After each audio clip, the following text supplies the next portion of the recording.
네, 안녕하세요. 오클루 신지훈 대표입니다. 네, 오늘은 어두운 환경에서 스마트폰이나 컴퓨터를 사용하면 눈 건강에는 유의할까에 대한 측면으로 이야기를 드리도록 하겠습니다.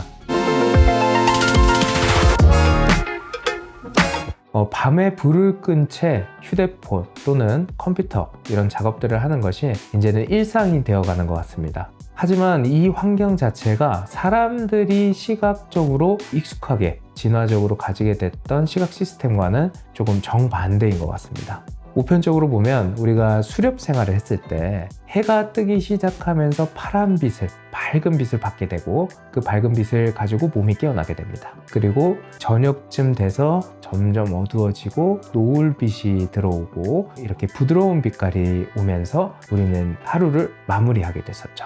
즉 밝은 빛 그리고 푸른 빛 같은 경우에는 우리가 활동을 하기 위해서 또는 각성을 일으키는 그런 역할들을 하게 되고요.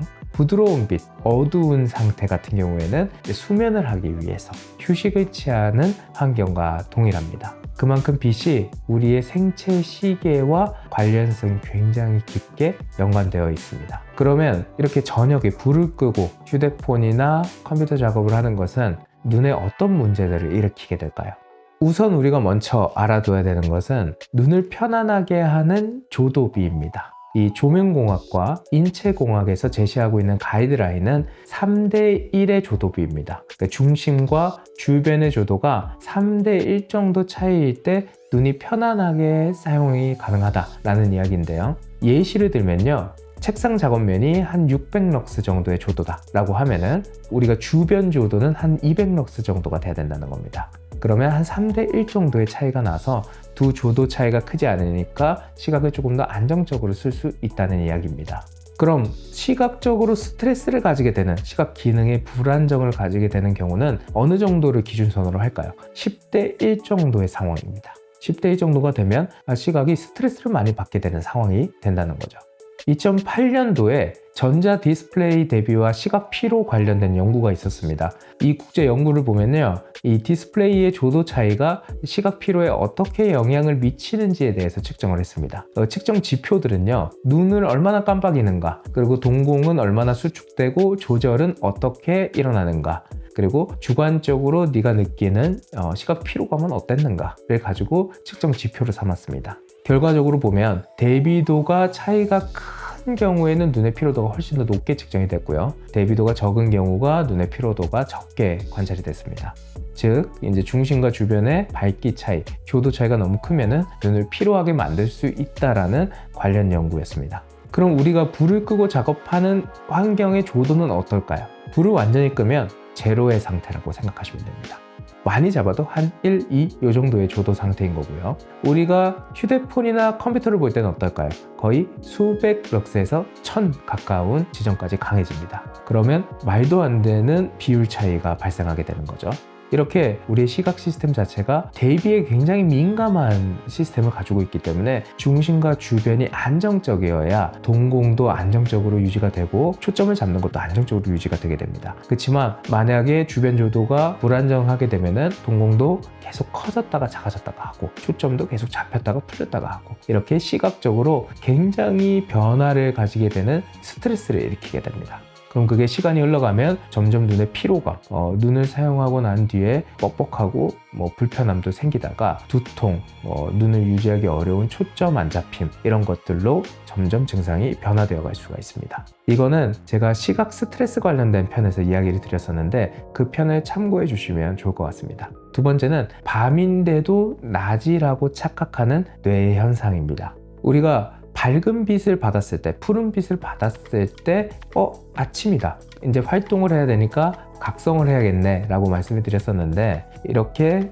스마트폰이나 컴퓨터 같은 경우에는 기본적으로 푸른 빛을 기반으로 하고 있습니다. 그래서 어두운 방에서 이제 불을 끄고 화면을 보게 되면은 뇌는 지금 활동 시간이다. 나는 신체를 깨워야겠다. 이렇게 생각을 하게 됩니다.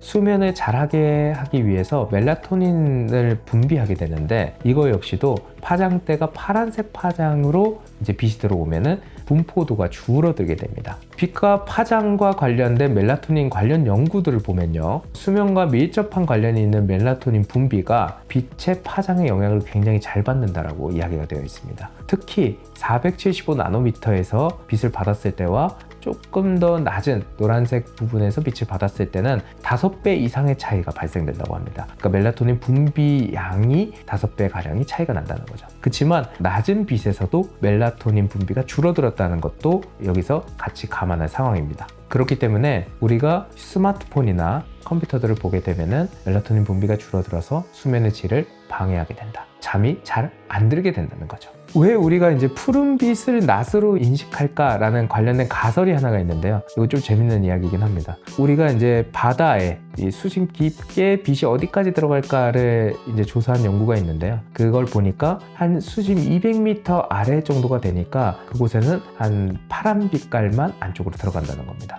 그러니까 우리가 원생동물 시기에 물에서 우리는 다 시작을 했으니까 그때 당시에 빛이 이제 들어오는 낮 같은 경우에는 파란 빛이 들어올 거고, 그리고 이제 밤이 되면 어차피 빛이 안 들어오니까 파란 빛이 들어오면 낮이고 빛이 아예 안 들어오면 밤이고, 이렇게 인식하는 시스템이 우리 생체 시계에 만들어져 있다는 가설입니다. 최종적으로 정리를 조금 해드리면요, 사람의 생체 시스템과 어두운 환경에서 스마트폰을 보는 것은 반대이다. 그리고 눈을 편안하게 볼 수 있는 조도비는 3대 1이다. 10대 1 정도를 넘어가면 시각 스트레스를 일으키게 돼서 시각적인 불편 사항들을 만들어내게 된다. 푸른빛은 멜라토닌 분비를 굉장히 많이 억제시킨다. 5배 이상 차이가 나고, 블루라이트를 차단해주면 그래도 보호 효과를 가지게 되긴 한다. 즉 이제 불을 끄고 노트북이나 스마트폰을 보는 것은 수면의 질을 방해하게 되고 눈을 피로하고, 그리고 시각 기능이 불안정하게끔 만들고요, 그리고 수면의 질을 떨어뜨릴 수 있습니다. 눈으로 보는 모든 순간이 편안해지도록 오클루가 함께 하겠습니다. 감사합니다. 신준 대표였습니다.